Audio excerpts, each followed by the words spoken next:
The invasion of Normandy had come to a halt. The Allies met a new and unexpected enemy, the French countryside itself.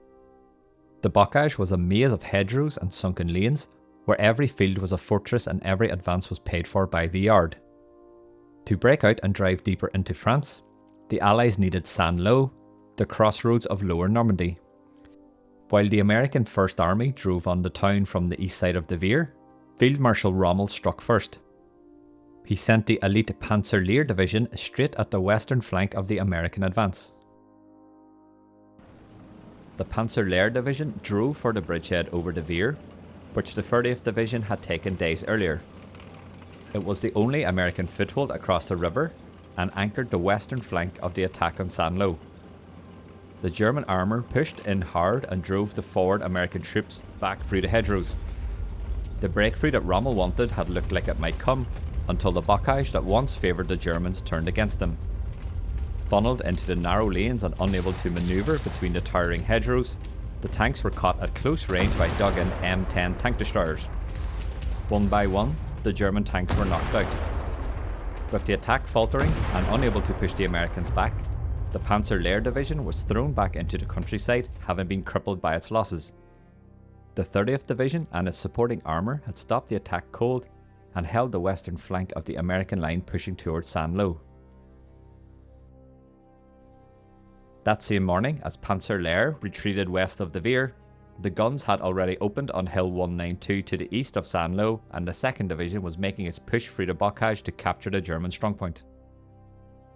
8 battalions of artillery fired more than 20,000 rounds in support of the attack that day.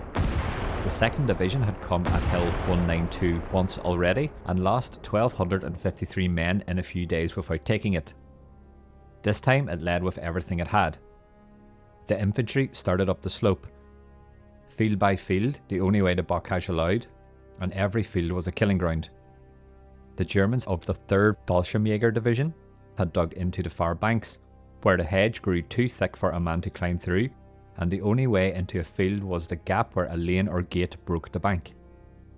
Onto those gaps, the Germans had sighted their machine guns. The first men through were caught in the open with nowhere to go and cut down. The tanks stopped using the gaps.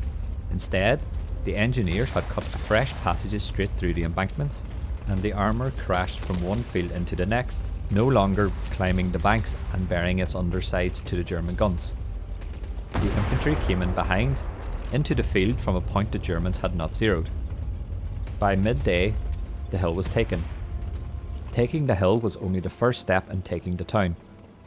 What lay ahead was a low ridge that ran 4 miles west off of the hill, straight towards Saint-Lô. And it was on that ridge that the attack came closest to falling apart. The task of taking Saint-Lô fell to the 116th Infantry of the 29th Division. As the regiment started down the ridge, the Germans had drawn a fresh line across the high ground to the south, and as the regiment pushed west, it took fire into its open flank from a mile of hedgerow it could not reach. The advance slowed to a field at a time and then to a crawl. The 29th other regiment, the 115th, was grinding down from the northeast with little to show for it. Across the whole front, the drive on Saint-Lô had stalled, but one battalion was still moving. Major Sidney Bingham's 2nd Battalion of the 116th Infantry had pushed about 1,000 yards past the rest of the line before a halt order had reached it, and the Germans closed in behind. Bingham's men were surrounded at the crossroads of La Madeleine, less than 1,000 yards from the eastern edge of Saint-Lô, low on ammunition and unable to fight their way back. American planes ran the length of the pocket and dropped plasma to the trapped men by parachute. It kept the wounded men alive, but it could not get them out. The trapped men would need someone to fight through the German line to reach them. The job of reaching them fell to the 116th Infantry of the 29th Division. Its 3rd Battalion would make the attack. In command was a major named Thomas Howie. Howie prepared his men to advance through the darkness. The orders were to get to Bingham's trapped battalion in total silence, so the advance could not give itself away. They went over one embankment and into the next field. The Germans were dug into the far bank and the fighting turned hand to hand. Howie and his men fought for every yard between them and the trapped battalion.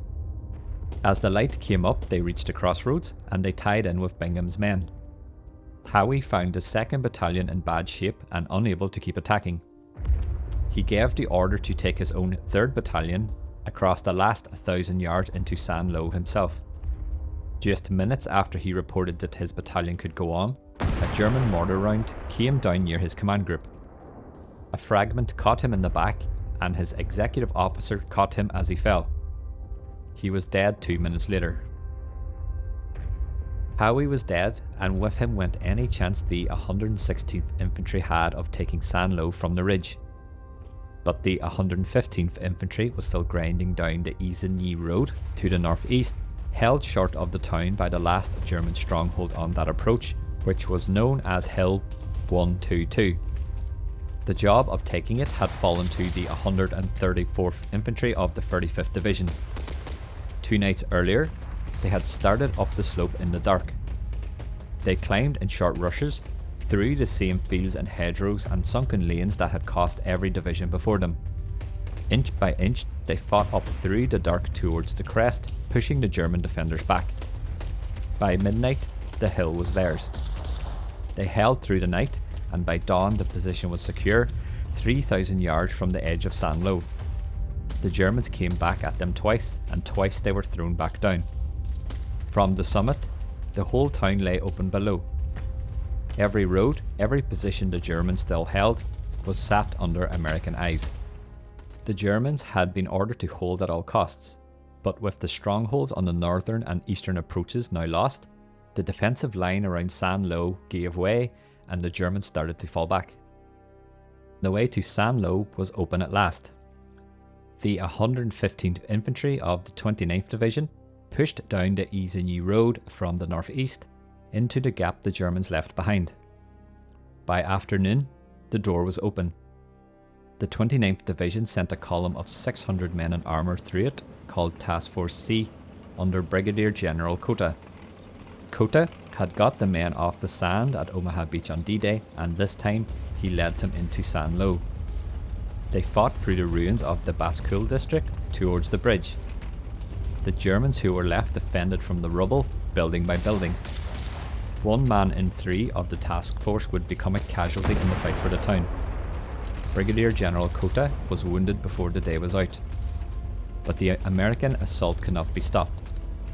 By evening, the bridge over the Vire was taken and St. Lo had fallen. The cost of the town was counted in the thousands. The corps that took St. Lo had lost about 11,000 men in less than 2 weeks. The 29th Division alone had lost more than 3,700 men. Close to 95% of the town had been destroyed, and it became known as the capital of ruins. Major Howie's body was laid on the broken stone of the St. Croix Church. An army photographer had recorded it, but the censor would not release the Major's name. The media referred to him only as the Major of St. Lo. The Americans had fought through the Bocage and broken the German hold on it. With St. Lo in Allied hands, it gave the First Army the springboard for what came next, Operation Cobra and the liberation of France.